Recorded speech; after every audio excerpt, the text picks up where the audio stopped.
Rev up your engines!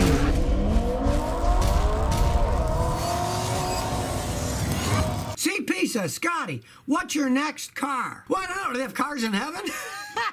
I got 3 Toyota, a Lexus and 2 Toyotas here. They'll probably never break down. I don't drive much anymore. I don't have the time to drive anymore. I got such a busy schedule. I go someplace, I fly in, and I rent a car. So I guess my next car will be the car that I rent at the Nashville airport when I'm visiting my son. Because I probably won't buy another one. Mine are low enough mileage. I mean, the Celica's got 230, but I don't put 500-600 miles a year on it now. And the Matrix only got 60,000 miles, and the Lexus got 70,000 miles. And those will easily go 250, 350, 400,000 miles. So I probably never will buy another car. Unless they force everybody in the future to drive electric cars and don't sell any gasoline. Then I'd have to get an electric car then. Jesse, New York City, Rhino Skin says, why do these mechanics men try to charge women high prices?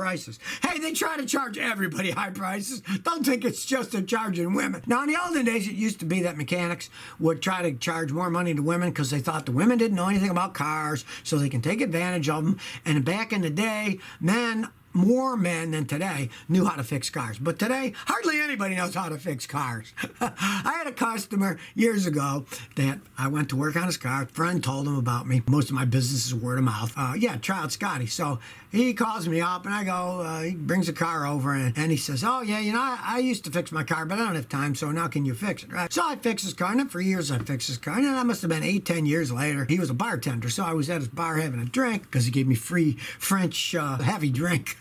And he said, I thought you'd rip me off, so I pretended that I knew about cars. I said, as soon as I talked to you, I could tell you didn't know anything about cars. But I'm an honest guy, so I didn't care. It's unfortunate. Now, a lot of mechanics try to rip everybody off. Men, women, children, it doesn't matter. They'll try to rip you off. So that's why I make these videos, so people can learn a little. And like I said in one of my recent ones, get yourself a cheap scan tool. So at least if your check engine light's on, you can plug it in, get the code, and say to the mechanic, well, you know, I got this code. Maybe go on, watch some of my YouTube videos, Google stuff to learn a little bit about that particular code. Then they can't rip you off as easy. Dion Loeb says, Scotty, what do you think of Nissan Frontiers?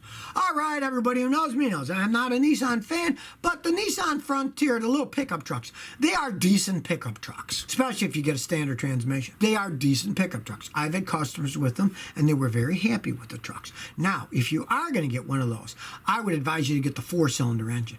The V6 engines, they've had some problems over the years, but the 4-cylinders, they can run an awful long time.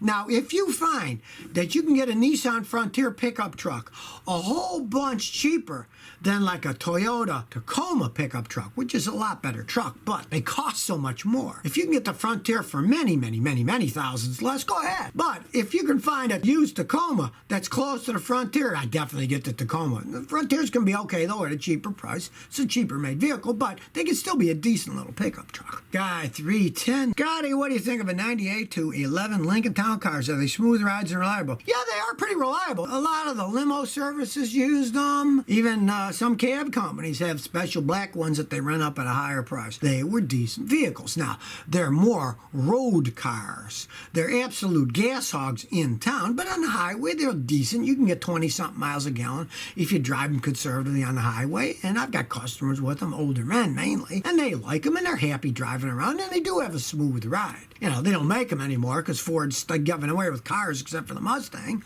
but they can be good cars. And if you can find a used one that isn't ultra miles, I mean, I'd never say buy one that has 300,000-400,000 miles on it. A lot of stuff's going to be worn out, but if you can find one with lower mileage on it, cheap enough, they can be a fun car to drive around. Brian Hernandez says, what do you think of a 240SX? Okay, those Nissan 240Xs were great little cars. I got a customer who has 2 of them. People are always wanting to buy them from him. Guys love them for drift cars, but the guys that drift them, they take out that little 4-cylinder that's in there and they put in a better engine in them. The reason people like them for drift cars is because they're still rear-wheel drive, and the rear-wheel drive cars are easier to drift around, and all the drifters want rear-wheel drive cars. Now, they were very dependable cars. Nissan decided to go another route with small, sporty cars. They didn't have enough sales as far as they were concerned that they would rather sell the 350Zs, zippier one with a V6 engine, and they stopped making them. But they were very dependable cars, and I got a customer who's got one of them. He's 30 years old and it still runs decent, so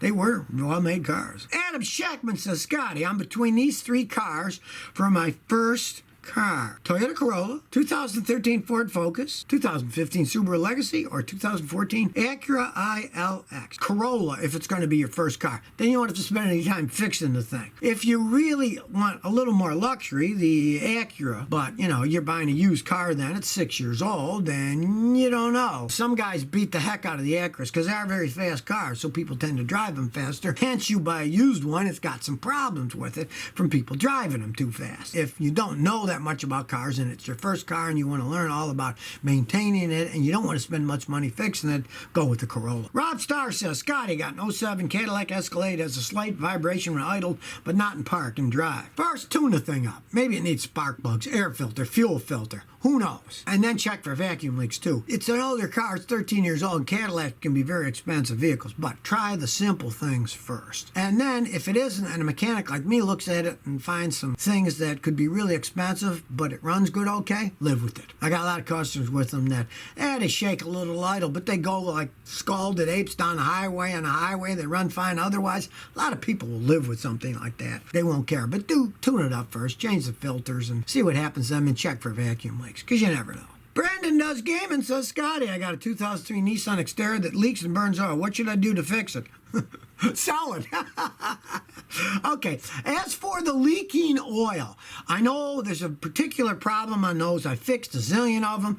On the oil filter, it's got an oil cooler that has coolant that goes from the radiator through it. The stupid rubber seal in there goes bad. The Nissan dealers have a new revised seal. Take it off, put a new seal. That'll stop the leak. But as for the burning, no, you can't do anything about that. Those have weak engines. When they get old, that's what, 17 years old. They'll just burn oil, and you just live with it. Change the spark plugs when they carbon up. Keep adding oil as it burns and live with that, because you would have to rebuild the whole engine way over what the vehicle's worth. Deep End Diver says, Scotty, I love old cars and want to fix mine up. Any thoughts on a 69 AMC Rambler?